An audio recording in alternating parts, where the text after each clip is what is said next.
क्या फायदा है? भगवान बोलता था मतलब तीर्थ पे जाके क्या खरीदना चाहिए वो ही नहीं पता, कुछ भी ले लिया है ना। तीर्थ पे जाकर भी आप जो है वही काम कर रहे हो जो गृहस्थ में रहकर कर रहे हो। हम तो अलग कमरा लेंगे, अलग रहेंगे, हम तो जो है बढ़िया स्वादिष्ट भोजन खाएंगे, वहाँ के रहन सहन माहौल का ज्ञान ही नहीं होता है तो भी बोला छोड़, अपना आराम से पेट भर कर रहेंगे।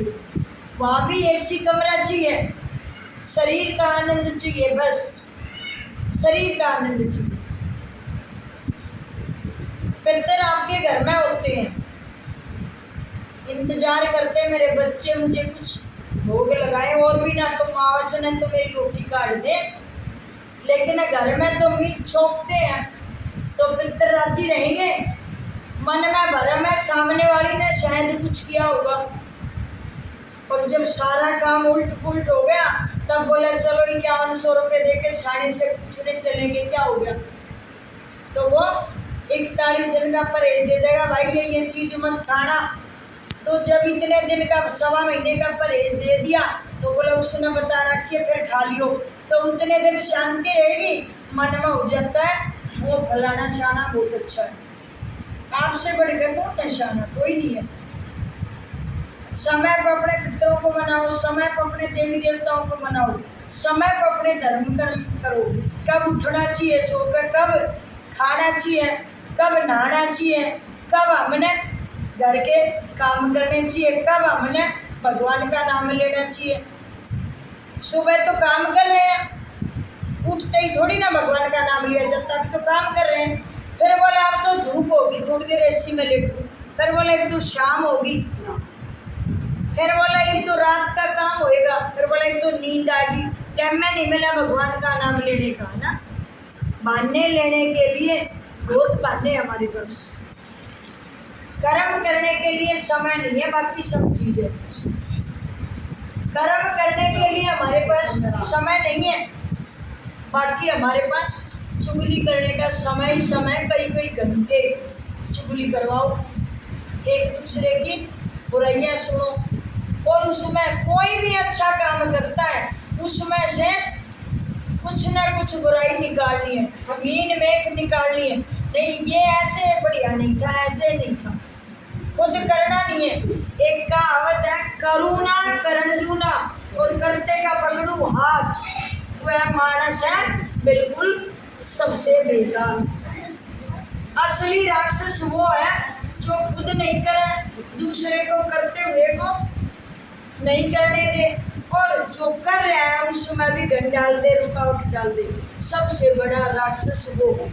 आज भी राक्षस है, द्वापर त्रेता सतयुग में ही नहीं थे, आज भी राक्षस है।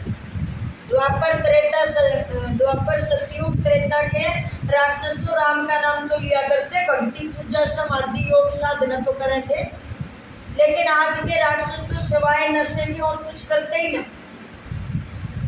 नशे के सिवा कुछ करते ही नहीं। नशा करना चाहिए, नशा भी कई तरह का है, ये जुआ दारू शराब सुल्फा ये नशे ऐसे हैं ये मानस को मिट्टी में मिला देंगे, नशा फिर भी अमर रहेगा। लेकिन भक्ति का भी नशा ही है, राम के नाम का भी नशा है, और वो नशा जिसको चढ़ जाए वो कभी मिट्टी में नहीं मिलाता, वही भाव से पार करता है। अरे लगन जिसे लग जाए, हाँ लगन नशा चढ़ जाए, हाँ लगन जिसे लग जाए, भक्ति का नशा चढ़ जाए। इस रस में बढ़िया भगत के रस में, भगवान भगत के रस में भगवान। ये नशा किसको चढ़ेगा? ये नशा उसी को चढ़ेगा जो रोज हरे गुण गावे, जो रोज हरे गुण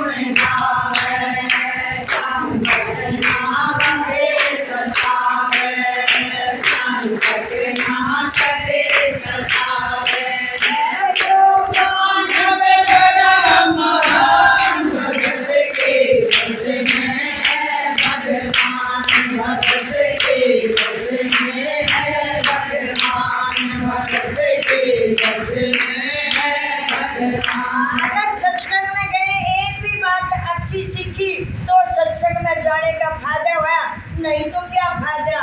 जो सत्संग जिसे कहलावे, जो सत्संग जिसे कहलावे, उसका सोया भाग्य जागे, उसका सोया भाग्य जागे।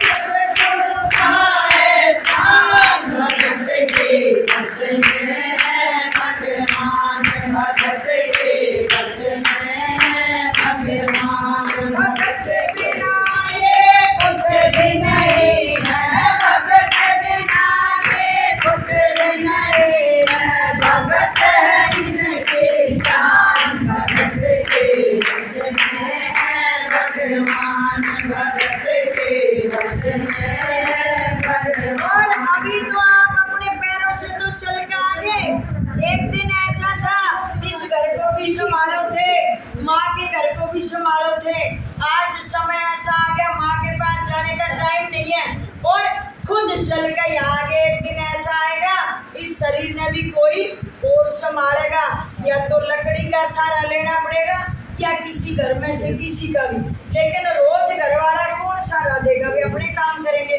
तो हाथ